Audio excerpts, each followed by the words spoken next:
اعوذ باللہ من الشیطان الرجیم بسم اللہ الرحمن الرحیم۔ میرے معزز سامعین و ناظرین، السلام علیکم ورحمۃ اللہ وبرکاتہ۔ مسلسل قرآن آپ سماعت فرما رہے ہیں۔ گزشتہ آیت میں فرمایا کہ اہل یہود جب دلائل سے ہار جاتے تھے تو کہا کرتے تھے ہمارے بزرگ پیغمبر گزرے ہیں، ہم لوگ آخرت میں ان کے نیک اعمال کا وسیلہ اللہ کی بارگاہ میں پیش کریں گے تو ہم بھی نجات پا جائیں گے۔ ان کو بتایا گیا کہ اللہ تعالیٰ نے ان کو بتایا تلک امۃ قد خلت، وہ ایک امت تھی جو گزر گئی، لہا ما کسبت، انہوں نے جو کمایا، اچھے اعمال کیے، صحیح عقائد پر وہ قائم تھے، وہ ان کے ساتھ ہیں۔ پھر جو تم نے کمایا تم اس کے جواب دہ ہو، تم جو صحیح عقیدوں پر قائم نہیں ہو، انبیاء کرام کی اطاعت فرما برداری نہیں کرتے، نیک اعمال نہیں کرتے، تو پھر تم سے تمہارے اعمال کا سوال کیا جائے گا اور تمہیں اپنے اعمال کا جواب دینا ہوگا۔ یہاں یہ بات عرض کی تھی میں نے کہ آخرت میں ہر شخص کے اپنے ہی بارے میں سوال کیا جائے گا، اس نے زندگی کیسی گزاری، صحیح عقائد پر قائم رہا، نیک اعمال کرتا رہا، اور جیسی زندگی اس نے گزاری ہوگی اس کو ویسے ہی وہاں پر جواب دینا ہوگا۔ اس لیے انسان کو اپنا محاسبہ کرتے رہنا چاہیے، اپنے ضمیر کو دیکھتے رہنا چاہیے، اپنے اعمال پر نظر رکھنی چاہیے کہ زندگی کیسی گزر رہی ہے، گناہوں بھری گزر رہی ہے یا نیکیوں بھری گزر رہی ہے۔ ہر شخص کو اپنا احتساب، محاسبہ کرتے رہنا چاہیے۔ اس جہاں میں نے ہمیشہ نہیں رہنا، ایک اگلا جہاں ہے جہاں مجھے جا کر کسی کو جواب دینا ہے۔ کرامن کاتبین میرے کندھوں پر بٹھائے گئے ہیں اور وہ مجھے دیکھ رہے ہیں، میری ایک ایک بات لکھی جا رہی ہے، اور یہ جو لکھا ہوا ہے کل قیامت کے دن میرے ہاتھ میں تھما دیا جائے گا۔ یہاں دنیا میں دو شخصوں کے سامنے ہماری عزت ہو، ان کے سامنے ہماری باتیں وہ ظاہر ہو جائیں جو ہم چھپانا چاہتے ہیں، تو ہمیں کتنا برا لگتا ہے۔ وہاں تو پورا عالم جمع ہوگا، جب پورے عالم کے سامنے ہماری برائیاں، ہماری طرح طرح کی خرابیاں جب لوگوں کے سامنے آئیں گی تو وہ کیا منظر ہوگا۔ دو لوگوں کے سامنے ہماری عزت ہو، ہم کیسے چھپا چھپا کر رکھتے ہیں اسے، اپنی باتوں کو چھپاتے ہیں، وہاں تو سب کے سامنے نامہ اعمال پڑھنا ہوگا۔ اللہ تعالیٰ سے دعا ہے کہ وہ ہمیں اپنی پناہ عطا فرمائے۔ آج جو آیہ مبارکہ ہے اس میں اہل یہود سے جو وہ کہا کرتے تھے، ایک اور ایسی بات انہوں نے کہی، انہوں نے مسلمانوں کو، صحابہ کرام کو اپنے دین میں آنے کی دعوت دی۔ یہودیوں نے کہا صحابہ کرام سے کہ تم یہودی ہو جاؤ، عیسائیوں نے کہا کہ تم عیسائی ہو جاؤ۔ اللہ تعالیٰ نے بہت پیارا ان کو جواب دیا۔ چنانچہ اللہ تعالیٰ ارشاد فرماتا ہے، ان کے اس قول کو قرآن مجید میں اللہ تعالیٰ نے نقل فرمایا، وَقَالُوا كُونُوا هُودًا أَوْ نَصَارَىٰ تَهْتَدُوا، اور کہا، یہاں پر کہنے والے یہودی ہیں اور عیسائی ہیں۔ انہوں نے کہا کونو ہو جاؤ، ہودن، یہودیوں نے کہا کہ یہودی ہو جاؤ، او نصارا، اور عیسائیوں نے کہا کہ عیسائی ہو جاؤ، تہتدو، کہ تم نجات پا جاؤ گے، ہدایت پا جاؤ گے۔ یہ ان کا قول تھا جو انہوں نے صحابہ کرام سے بات کی۔ صحابہ کرام ایمان لا چکے تھے، ان کو بہکانے کے لیے انہوں نے اپنے دین کی تعریف کی۔ اللہ تعالیٰ نے ان کو کتنا بہترین جواب دیا۔ اللہ فرماتا ہے کل بل ملتا، اے حبیب آپ ان سے فرما دیجئے، مسلمانوں سے فرما دیجئے، یہودیوں کو بھی جواب دیجئے، بل کیوں نہیں، ملت ابراہیم حنیفہ، اللہ فرماتا ہے دین ابراہیم، دین ابراہیم وہ دین ہے جو ہر باطل سے جدا ہے، اور یہ وہ دین ہے جو حق کی طرف جاتا ہے۔ یہاں پر فرمایا گیا، آگے اللہ فرماتا ہے وما کان من المشرکین، اور ابراہیم علیہ السلام کبھی بھی مشرک نہیں تھے، وہ مشرکوں میں سے کبھی بھی نہیں تھے۔ اللہ تعالیٰ نے دین ابراہیمی کو یہاں پر مثال کے طور پر پیش کیا اور اپنے حبیب صلی اللہ تعالی وسلم سے فرمایا کہ صحابہ کرام کو جواب دیجئے کہ ہم دین ابراہیمی پر ہیں، اور وہ دین کیسا تھا؟ جو ہر شرک سے محفوظ تھا، اس دین میں شرک نہیں تھا۔ جو تم کہہ رہے ہو یہودیوں کہ ہمارا دین سچا ہے، اور عیسائی کہہ رہے ہیں ہمارا دین سچا ہے، مسلمانوں کو، صحابہ کرام کو تم دعوت دے رہے ہو کہ یہودی ہو جاؤ یا عیسائی ہو جاؤ۔ اللہ فرما رہا ہے اصل دین، جس دین کی پیروی کرنی ہے وہ دین ابراہیمی ہے، اور ابراہیم علیہ السلام کبھی مشرک نہیں تھے، نہ ان کا دین مشرکانہ تھا۔ تم جو یہودی اور عیسائی کہہ رہے ہو، تم نے تو عزیر علیہ السلام کو اللہ کا بیٹا کہا، عیسائیوں نے حضرت عیسیٰ علیہ السلام کو اللہ کا بیٹا کہا۔ جب تم نے اپنے دینوں میں شرک کی آمیزش ڈال دی، تمہارے دین شرک کے اوپر قائم ہو گئے، تم نے اپنے دین کے اندر شرک کی ملاوٹ کر دی اور غیر اللہ کو، انبیاء کرام کو معاذ اللہ تم نے اللہ کا بیٹا کہا، اب تمہارے دین کی اصل کہاں رہی؟ دین تو وہ ہے جو دین ابراہیمی ہے۔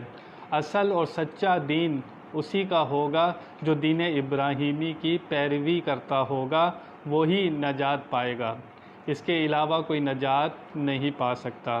چنانچہ حضور اکرم صلی اللہ تعالی علیہ وسلم ارشاد فرماتے ہیں، مشکوٰۃ شریف میں حدیث پاک موجود، حضرت ابو ہریرہ رضی اللہ تعالی عنہ روایت کرتے ہیں کہ رسول اللہ صلی اللہ تعالی علیہ وسلم نے ارشاد فرمایا، جو شخص میرا زمانہ پائے، جو شخص، حدیث پاک کا مفہوم ہے، جو شخص میرا زمانہ پائے اور اسے خبر مل جائے، ہم نے نبوت کا اعلان فرما دیا اور اس تک ہماری خبر پہنچ جائے کہ آخری نبی محمد الرسول اللہ صلی اللہ تعالی علیہ وسلم تشریف لا چکے ہیں، اعلان نبوت فرما چکے ہیں، اور اس شخص کے کانوں تک میری آواز پہنچ جائے اور پھر وہ شخص یہودی یا عیسائی مر جائے، پھر وہ شخص میرا کلمہ نہ پڑھے اور یہودی یا عیسائی مر جائے، حضور فرماتے ہیں وہ دوزخ میں ہے۔ اس سے کیا پتہ چلا؟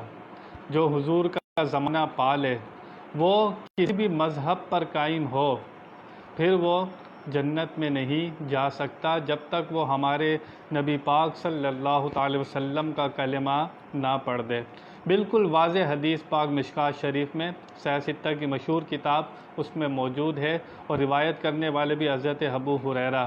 اب اس بات میں کوئی شک نہیں ہے کہ جو حضور کا زمانہ پائے اور کلمہ پڑھ کر غلامی نہ کرے، اس کے لیے جنت نہیں ہو سکتی، اس کا ٹھکانہ پھر دوزخ میں ہے۔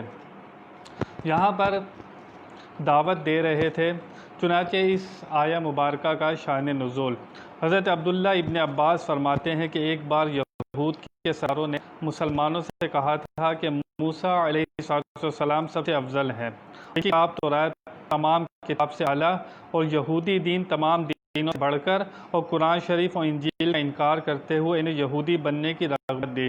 اسی طرح نجران کے عیسائیوں نے اپنے دین، اپنی کتاب کی افضلیت جانتے ہوئے مسلمانوں کو عیسائیت کی دعوت دی۔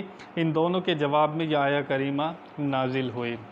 یہودیوں نے کہا صحابہ کرام سے کہ تم یہودی ہو جاؤ، عیسائیوں نے کہا کہ تم عیسائی ہو جاؤ۔ ان کے جواب میں اللہ تعالی نے یہ آیہ مبارکہ نازل فرمائی۔ اور کون سے دین کی پیروی کرنی ہے؟ ملت ابراہیمی کی۔ وہ ایسا دین ہے جو ہر باطل سے جدا ہے۔ عیسائیوں کے دین کے اندر بھی بہت خرابی، یہودیوں کے دین کے اندر بھی بہت خرابی۔ جو دین وہی سچا ہوگا جس کے اندر وہی طریقہ کار ہوگا، وہی سنت ہوگی جو ابراہیم علیہ السلام کی ہے۔ جو ابراہیم علیہ السلام کی پیروی کرتا ہوگا، اسی کا دین سچا ہوگا۔ صحابہ کرام کو کہا گیا کہ سچا دین کون سا ہے؟ حضرت ابراہیم علیہ السلام کا۔ چنانچہ جو ہمارے نبی پاک صلی اللہ تعالی وسلم کا کلمہ پڑھ کر ان کی غلامی کر لے، وہ حضرت ابراہیم علیہ السلام کی دین کی غلامی بھی کر لیتا ہے، اور وہی کامیاب ہوگا۔ اور جن کے دین کے اندر شرک کی آمیزش آ گئی، وہ کامیاب ہونے والے نہیں ہے۔ حضور اکرم صلی اللہ تعالی علیہ وسلم کی ایک اور حدیث پاک ہے، آپ نے فرمایا کہ پچھلی امتوں میں 72 فرقے ہوئے، ان کی امتوں میں بھی 72 فرقے ہوئے۔ حضور نے فرمایا میری امت میں 73 فرقے ہوں گے۔ آپ نے فرمایا ایک جنت میں جائے گا، 72 دوزخ میں جائیں گے، 72 فرقے دوزخ میں جائیں گے۔ حضور نے کہا میری امت میں 72 فرقے دوزخ میں جائیں گے اور ایک جنت میں جائے گا۔ آپ کو کرنا کیا ہے؟ میرا زبان سے یہ الفاظ مبارک نکلے، کوئی شخص ہے کہ میں کسی فرقے کو نہیں مانتا، میں صرف کلمہ پڑھتا ہوں، نماز پڑھتا ہوں، روزہ رکھتا ہوں، مجھے کسی فرقے سے کوئی سروکار نہیں ہے۔ جب میرے آقا نے فرما دیا کہ امت میں 72 فرقے ہوں گے اور ان کی نشانیاں بھی بتا دیں آپ نے کہ وہ کیسے لوگ ہوں گے، اب ہمارا کام کیا ہے؟ ہمارا کام ہے پہچاننا کہ حق پر کون ہے اور باطل پر کون ہے۔ یہودی بھی کہہ رہے تھے کہ ہم حق پر ہیں، عیسائی بھی کہہ رہے تھے ہم حق پر ہیں، اللہ نے ان کی تردید فرمائی۔ اسی طرح حضور نے فرمایا میری امت میں 73 فرقے ہوں گے، ایک جنت میں جائے گا۔ صحابہ کرام رضی اللہ تعالی عنہم حضور کی بارگاہ میں عرض کرتے ہیں یا رسول اللہ صلی اللہ تعالی علیہ وسلم، وہ نجات پانے والا، وہ ناری فرقہ، وہ ناری جماعت کون سی ہے؟ حضور نے فرمایا، حدیث میں الفاظ موجود ہیں، حضور نے ان کا لقب ہے، یہ اہل سنت کے الفاظ موجود ہیں۔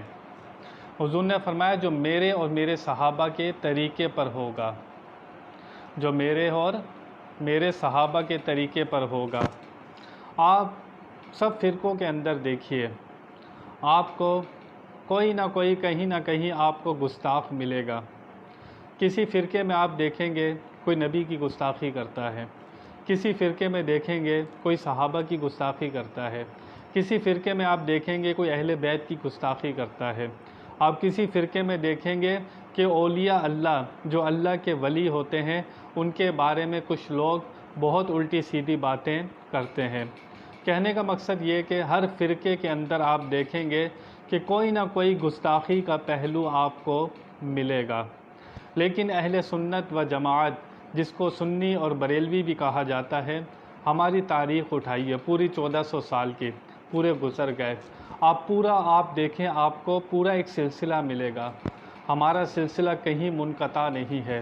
آپ ہر دور کے بزرگ اٹھا کر دیکھیں، ہر صدی کے اندر آپ بزرگ دیکھیں تو آپ کو جو مشہور بزرگ ہوں گے، جو اللہ کے ولی ہوں گے، وہ آپ کو سنی ملیں گے۔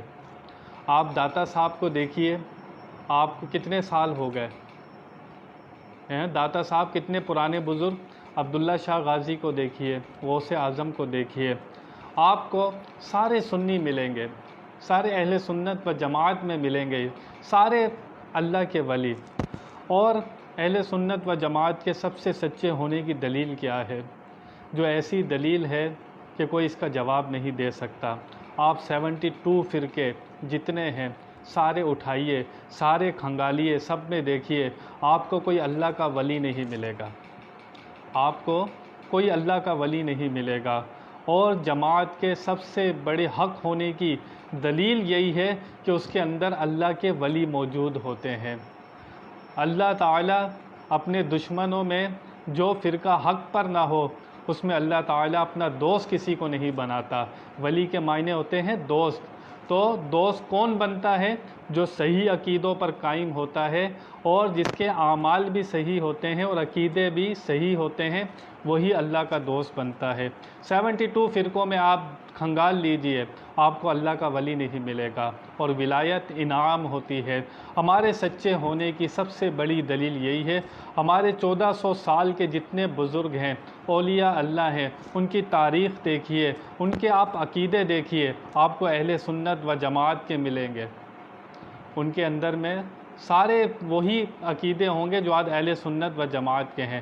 داتا صاحب کا عقیدہ دیکھیے، خواجہ غریب نواز کا عقیدہ دیکھیے، عبداللہ شاہ غازی کا عقیدہ دیکھیے، پوری ایک لسٹ ہے اولیاء اللہ کی، یہ سارے سنی ہوئے، اہل سنت و جماعت میں ہوئے، یہ حضور کے سچے غلام۔ اور چنانچہ ایک روایت ملتی ہے، حضور اکرم صلی اللہ تعالی وسلم کے ایک صحابی روایت کرتے ہیں، فرمایا کہ اس فرقے کی جو نجات پانے والا ہے، جو جنت میں جانے والا ہے، اس کی ایک نشانی یہ ہے وہ کثرت سے حضور اکرم صلی اللہ تعالی وسلم پر درود شریف پڑھنے والا ہوگا۔ وہ جماعت کون سی ہوگی؟ جو کثرت سے اللہ کے حبیب صلی اللہ تعالی وسلم پر درود و سلام پڑھنے والی وہ جماعت ہوگی۔ وہ جماعت بھی آپ کے سامنے ہے۔ تو اس لیے اللہ نے فرمایا جو دین ابراہیمی پر ہوگا وہ نجات پا جائے گا۔ اس لیے ہم کہتے ہیں جو سلف صالحین کے طریقے پر ہوگا، 1400 سال سے جو کڑی، جو ایک سلسلہ جو جڑا ہوا ہے، جو اس عقیدے سے ہٹے گا وہ فرقے میں بنے گا۔ اس لیے یہ جماعت حق ہے جو کثرت سے درود و سلام پڑھتی ہے اور جس کے اندر اولیاء اللہ موجود ہے۔ اولیاء اللہ انعام ہوتا ہے۔ قرآن پاک کا آپ مطالعہ کریے، آپ کو پتہ چلے گا کہ اولیاء اللہ کی شان کتنی ہوتی ہے۔ اللہ فرماتا ہے الا ان اولیاء اللہ لا خوف علیہم ولا هم یحزنون، اور خبردار، اللہ نے اللہ کا لفظ لگایا، یہ خبردار کے لیے ہوتا ہے، ہوشیار کیا جاتا ہے۔ پھر فرمایا انا، بے شک، الا انا، دو الفاظ اللہ نے تاکید لگائے، خبردار بھی ہو جاؤ، کوئی شک نہیں کرنا۔ ان اولیاء اللہ، اللہ کے جو اولیاء ہیں، اللہ کے جو دوست ہیں، اللہ کے جو پیارے ہیں، لا خوف علیہم ولا هم یحزنون، نہ ان پر کوئی خوف ہے، نہ ان پر کوئی غم ہے، نہ وہ کبھی غمگین ہوتے ہیں، نہ کبھی وہ خوف زدہ ہوتے ہیں۔ کیوں؟ وہ اللہ کے پیارے بن جاتے ہیں، انہیں دنیا میں بھی کوئی خوف نہیں ہوتا، آخرت کا بھی کوئی خوف نہیں ہوتا، دنیا میں بھی انہیں کوئی غم نہیں ہوتا، آخرت میں بھی کوئی غم نہیں ہوتا، ان کا تعلق اللہ تعالیٰ سے مضبوط ہو جاتا ہے، وہ اللہ تعالیٰ کے پیارے بن جاتے ہیں۔ 19ویں پارے میں آپ دیکھیے، اس کے اندر ذکر ہے اللہ کے ایک ولی کا، واقعہ سنا کر بات ختم کرتا ہوں۔ 19ویں پارے میں سلیمان علیہ السلام کا ذکر ہے۔ آپ نے ملکہ بلقیس کو خط لکھا، آ کر ہدہد نے خبر دی تھی کہ وہ ایک عورت ہے اور وہ پوری ایک قوم ہے جو سورج کی پوجا کرتی ہے۔ حضرت سلیمان علیہ السلام نے ملکہ بلقیس کو خط لکھا کہ آ کر میری فرما بردار بن جا اور میری اطاعت گزار بن جا۔ خط لکھا ملکہ بلقیس کو۔ جب خط لکھا ملکہ بلقیس کو، ہدہد خط لے کر گیا۔ جب ملکہ بلقیس کو خط ملا تو وہ خط پڑھ کر پہچان گئی کہ یہ واقعی اللہ کے نبی ہیں، اور وہ اطاعت گزار بننے اور فرما بردار کرنے کی نیت سے وہاں سے اس نے سفر کرنا شروع کر دیا۔ 19ویں پارے میں سورہ شعراء کے اندر آپ یہ واقعہ پڑھ سکتے ہیں۔ جب سلیمان علیہ السلام نے خط لکھا، وہ عورت وہاں سے روانہ ہو گئی۔ جب وہ عورت وہاں سے روانہ ہو گئی اور وہ وہاں کی بادشاہ تھی، ملکہ تھی وہاں کی، اور اس کا بہت بڑا تخت تھا۔ کتنا کلومیٹر پہ اس کا تخت تھا، بہت بڑا تخت تھا اس کا، کہ کتنے لوگ اس کو مل کر ہلاتے تھے، وہ تخت ہلتا نہیں تھا۔ یہاں پر حضرت سلیمان علیہ السلام اپنے درباریوں کے ساتھ بیٹھے ہیں۔ آپ اپنے درباریوں کو کہتے ہیں کون ہے اس ملکہ کے آنے سے پہلے اس کا تخت لے آئے۔ دربار میں ایک جن بیٹھا تھا، بڑا طاقتور جن۔ اس نے کہا سلیمان علیہ السلام، آپ کا دربار اسی طرح لگا رہے گا اور آپ کی جو نشست چل رہی ہے یہ ختم نہیں ہوگی۔ مطلب یہ تھا 4 گھنٹے 8 گھنٹے 10 گھنٹے میں وہ تخت لے آؤں گا۔ کتنے گھنٹے میں؟ 8-10 گھنٹے میں وہ تخت لے آؤں گا۔ کتنے کلومیٹر کا رستہ تھا، کتنی دور سے وہ تخت لانا تھا۔ اس جن نے کہا میں اکیلا، اللہ نے مجھے اتنی طاقت دی ہے، میں آن کی آن میں 8-10 گھنٹے میں وہ تخت اکیلا لے آؤں گا۔ سلیمان علیہ السلام ارشاد فرماتے ہیں، کہتے ہیں مجھے اس سے بھی جلدی چاہیے۔ قرآن میں الفاظ موجود ہیں، آپ نے فرمایا مجھے اس سے بھی جلدی چاہیے۔ اللہ تعالیٰ قرآن پاک میں اس شخص کی بات نقل فرماتا ہے جو سلیمان علیہ السلام نے کہا مجھے اس سے بھی جلدی چاہیے، تو وہاں پر اللہ فرماتا ہے قال الذی عنده علم من الکتاب، وہ شخص بولا جس کے پاس کتاب کا کچھ علم تھا، نام لکھا ہے آصف بن برقیہ، وہ سلیمان علیہ السلام کے امت میں ولی تھا، سلیمان علیہ السلام کی امت میں وہ ولی تھا۔ اس نے کہا سلیمان علیہ السلام آپ بس میں کتنی دیر میں لاؤں گا؟ فرمایا آپ پلک نہیں جھپکیں گے میں وہ تخت لے آؤں گا، آپ کے پلک جھپکنے سے پہلے وہ تخت لے آؤں گا۔ اللہ تعالیٰ یہ واقعہ قرآن پاک میں نقل فرما رہا ہے۔ اس شخص نے کہا آپ پلک نہیں جھپکائیں گے میں لے آؤں گا۔ سلیمان علیہ السلام نے کہا لے کر آؤ، اس نے کہا یہ رکھا ہے۔ سلیمان علیہ السلام نے کہا لے کر آؤ، انہوں نے کہا یہ رکھا ہے۔ یہ کون سی طاقت ہے میں پوچھنا چاہتا ہوں، یہ کون سی طاقت ہے؟ یہ پورا واقعہ قرآن میں نقل ہو رہا ہے۔ اتنے میلوں کا سفر، تخت لے کر آنا، کسی نے اس کو جاتے ہوئے نہیں دیکھا، کسی نے اس کو آتے ہوئے نہیں دیکھا۔ سلیمان علیہ السلام نے کہا وہ تخت لاؤ، انہوں نے کہا یہ رکھا ہوا ہے۔ وہ شخص نبی نہیں تھا، نبی کا امتی تھا۔ اس کا واقعہ اللہ تعالیٰ قرآن میں نقل فرما رہا ہے۔ جو اولیاء اللہ کی شان کو نہیں مانتا وہ اس واقعے کا کیا جواب دے گا؟ جب سلیمان علیہ السلام کے ولیوں کی اتنی طاقت ہے تو اندازہ کر لینا ہمارے نبی پاک صلی اللہ تعالی وسلم کے جو ولی ہیں، جو ولیوں کے سردار ہیں، حضور غوث اعظم رضی اللہ تعالی عنہ، ان کی کتنی شان ہوگی، ان کی کتنی طاقت ہوگی، آپ اندازہ کر سکتے ہیں۔ واقعہ قرآن میں موجود ہے، اولیاء اللہ کا ذکر قرآن میں موجود ہے۔ اللہ نے جتنے ولی بنائے سارے سنی بنائے، اہل سنت و جماعت میں بنائے، کسی اور فرقے کے اندر اللہ کا ولی آپ کو نہیں ملے گا، اور یہی ہمارے سب سے بڑے حق اور سچ ہونے کی دلیل ہے۔ جو جس جماعت کے اندر گمراہی پھیل جائے اور وہ ہدایت سے ہٹ جائے اور صحیح راستے سے ہٹ جائے، اس کے اندر ولایت کا سلسلہ منقطع کر دیا جاتا ہے، اس کے اندر پھر اللہ کا ولی پیدا نہیں ہوتا۔ یہ اہل سنت وہ جماعت ہے، قیامت تک انشاءاللہ اس میں اللہ کے دوست، اللہ کے ولی پیدا ہوتے رہیں گے۔ تو سلف صالحین کے طریقے سے انسان کو کبھی ہٹنا نہیں چاہیے۔ الحمدللہ اللہ کا شکر ہے جو اس جماعت پر قائم ہے، وہ اللہ سے دعا کیا کرے یا اللہ مجھے اس جماعت پر قائم رکھ، یہی حق ہے، یہی جماعت حق ہے۔ یہ حضور کی بھی تعظیم کرتی ہے، یہ صحابہ کی بھی تعظیم کرتی ہے، یہ اہل بیت کی بھی تعظیم کرتی ہے، یہ اولیاء اللہ کی بھی تعظیم کرتی ہے۔ اس میں آپ کو کوئی گستاخ نہیں ملے گا۔ اللہ تعالیٰ سے دعا ہے کہ ہمیں اس جماعت اہل سنت و جماعت پر قائم رکھے، ہمارا حشر، ہمارا خاتمہ اسی پر فرمائے اور مرتے دم تک اسی پر قائم رکھے۔ بیان میں کوئی غلطی ہوئی ہو اللہ کی بارگاہ میں توبہ کرتا ہوں۔ وآخر دعوانا ان الحمد للہ رب